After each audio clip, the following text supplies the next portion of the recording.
আজই ডাউনলোড করুন আর এনজয় করুন আপনার পছন্দের শো। নিজের কোনো মেরুদণ্ড নেই, নিজের বউকে বউয়ের মর্যাদা দিয়ে তার বাড়িতে তোলা অপদার্থ একটা লোক কথা। লাজু কি এতক্ষণ ধরে নিচে কথা বলছে? ও কি সকালের সঙ্গে নিচে কথা বলেই চলে যাবে? ওকে সারপ্রাইজ কেন দিতে এলো? লাজু, তোমার আগের সারপ্রাইজটা বড় শকিং ছিল।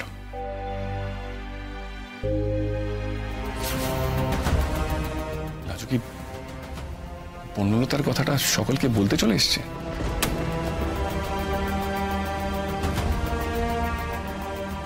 আমি কিন্তু ওকে মানা করেছিলাম সবাইকে কথাগুলো বলতে।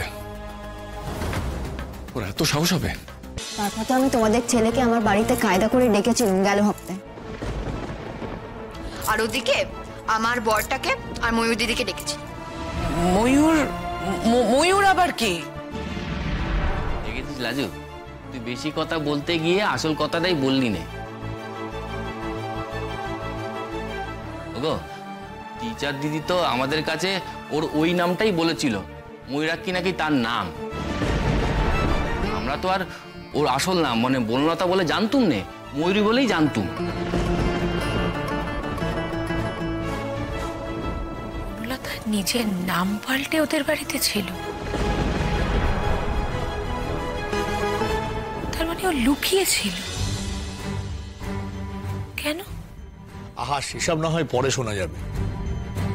এই লাজু, আগে এটা বল, তুই যে সম্বন্ধ করলি তারপরে কি হলো?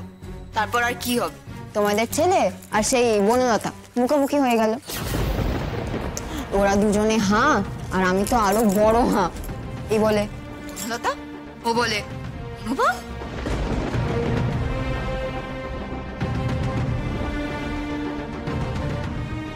বনলতা মুখার্জি? অনুভব। ততক্ষণে আমার মাথায় সাইরেন বেজে গেছে।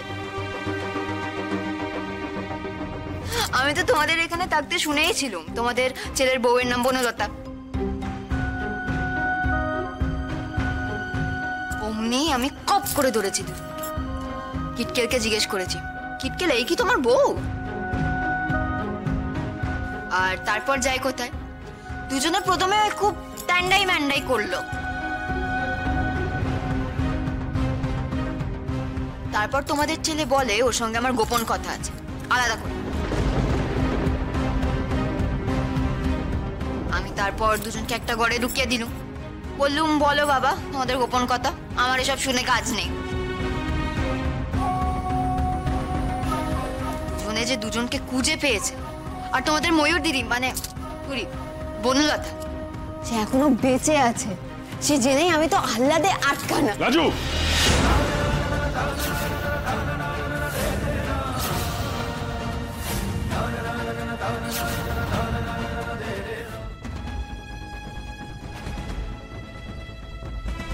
কি হচ্ছে এখানে? কি সব কথা হচ্ছে এখানে? কে নিয়ে কথা হচ্ছে সেটা তো বুঝতে পারছিস। তুই আমাকে বল কৃষ্ণ,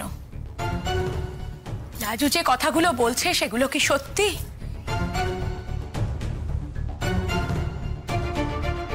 তোর সঙ্গে বনলতার দেখা হয়েছে? মা প্লিজ,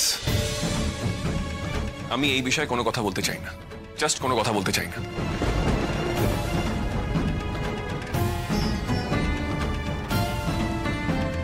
তুমি বলতে চাও না বলেই তো সবকিছু শেষ হয়ে যায় না কৃষ্ণ। আমরা সবাই এখানে আছি, তোমাকে বলতে হবে।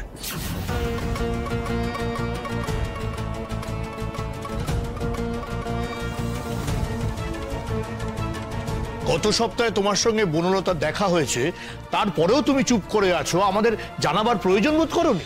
না, আমি করিনি। আমি কাউকে কিছু জানানোর প্রয়োজন মনে করিনি বলে বলিনি। হয়েছে?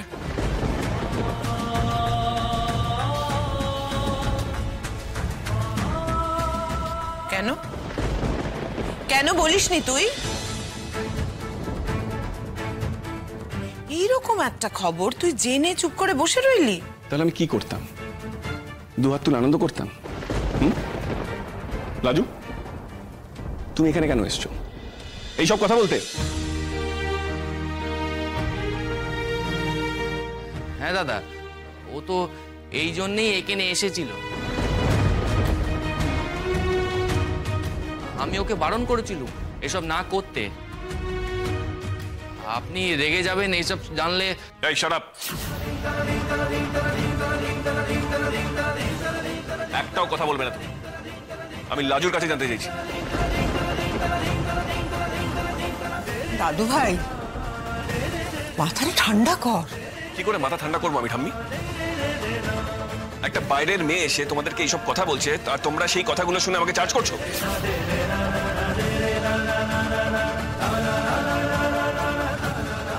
কেউ তোকে চার্জ করছে না দাদু ভাই। দাদুর কথাতে সবাই অবাক হয়েছে, এই যা। আমি বাইরের হতে পারি, কিন্তু মিথ্যে কথা কিছু বলছি কি?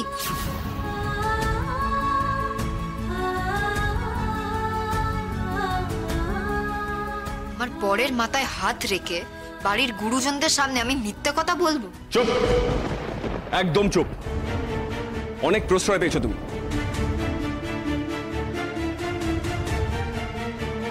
তুমি সবার প্রশ্রয়ে মাথায় উঠে নাচছো। আমার ব্যাপারে, আমার ব্যক্তিগত ব্যাপারে তোমাকে কে সর্দারি করতে বলেছে? হ্যাঁ, তুমি ওকে এত ধমকাচ্ছ কেন? ও তো ভালোর জন্যই। এই চুপ! তোমাকে আমি চুপ থাকতে বলেছি তো? হ্যাঁ, একটাও কথা বলবে না তুমি। নিজের বউকে নিজের ঘরে নিয়ে যাওয়ার ক্ষমতা হয় না। নিজের বাবা মাকে বোঝানোর ক্ষমতা হয় না, তুমি আবার কি কথা বলো? হ্যাঁ, তোমার বাবা মা বলে দিল চরিত্র খারাপ, আর ব্যাস তুমি কোনো প্রতিবাদ করার সাহস পেলে না। রাতারাতি সেই মেয়ে রাস্তায় দাঁড়ানো। আচ্ছা, আমরা যদি ওকে আশ্রয় না দিতাম তাহলে কোথায় যেত তোমার বউ? আর তুমি ওর সঙ্গে যোগাযোগ কিভাবে বা করতে? এখন তোমার মুখ থেকে খুব বড় বড় কথা বেরোচ্ছে না? তাও তো তুমি লুকিয়ে চুরিয়ে নিজের বউয়ের সঙ্গে দেখা করছো। একটা ধীরে লোক, নিজের কোনো মেরুদণ্ড নেই। নিজের বউকে বউয়ের মর্যাদা দিয়ে তার বাড়িতে তোলা অপদার্থ একটা লোক।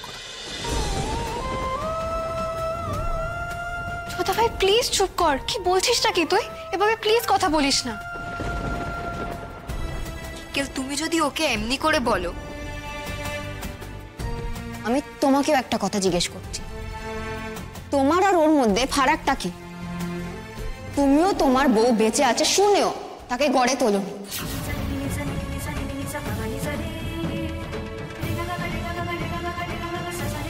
তুমি তো গোপন করে গেছো সব কথা বাড়িতে। কেন আনোনি তাকে গড়ে?